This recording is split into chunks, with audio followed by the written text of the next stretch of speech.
Ikaw na nanonood, dumaranas ka rin ba ngayon ng pagdurusa? Dumaranas ka rin ba ngayon ng pagsubok? Nahihirapan ka rin ba katulad ng ibang tao? Pakinggan mo nga itong sinabi ni Job sa kanyang asawa nung dumaranas siya ng isang pagsubok. Ito nga ay nakasulat sa Job chapter 2 verse 10. Ang sagot ni Job, hindi mo naiintindihan ang iyong sinasabi. Pagpapala lang ba ang tatanggapin mo sa Diyos? Hindi ba natin tatanggapin kung bigyan niya tayo ng pagdurusa? Sa kabila ng kanyang paghihirap, hindi nagsalita si Job ng laban sa Diyos.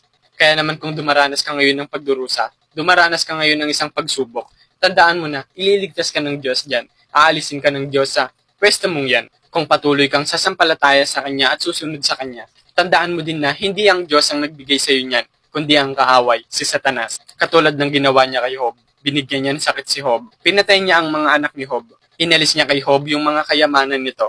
Pero alam mo ba kung ano yung huling nangyari kay Job?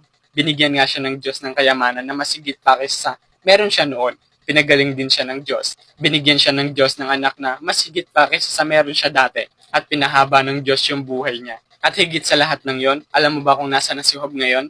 Nasa langit na kasama ng Diyos. Dahil patuloy na sumampalataya si Job, kahit hindi niya alam na kung gagaling pa ba siya o hindi, kung yayaman pa ba siya muli o hindi, kung magkakaroon pa ba siya ng anak o hindi. Patuloy lang siyang sumampalataya sa Diyos na alam ng Diyos yung ginagawa niya. Nagdarasal lang siya sa Diyos. Nanampalataya si Job na sa tamang panahon, sa tamang oras, gagaling din siya, yayaman din siya, magkakaroon din siya ng anak, kung yon yung kagustuhan ng Diyos. Pero kahit hindi mangyari lahat ng bagay na yun muli, patuloy pa rin siyang sasampalataya dahil alam ni Job na ayun yung pinakamabuting gawin. Kapag binasa mo yung buong Job na libro, makikita mo dun kung gaano kahirap nga yung naranasan ni Job. Pero alam mo naman yung sinabi niya dun sa huli ng verse, diba, na binasa ko kanina.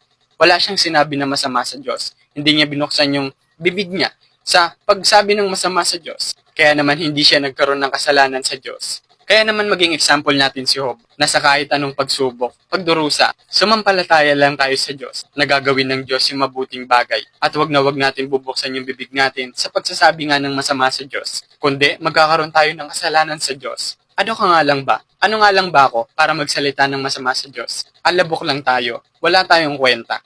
Pero alam mo bang minahal tayo ng Diyos? Tapos ayun yung gagawin natin sa Kanya. Yun lang guys, I hope naintindihan nyo yung mga sinabi ko. And kung gusto niyo yung mga topic na ganito, follow for more. God bless.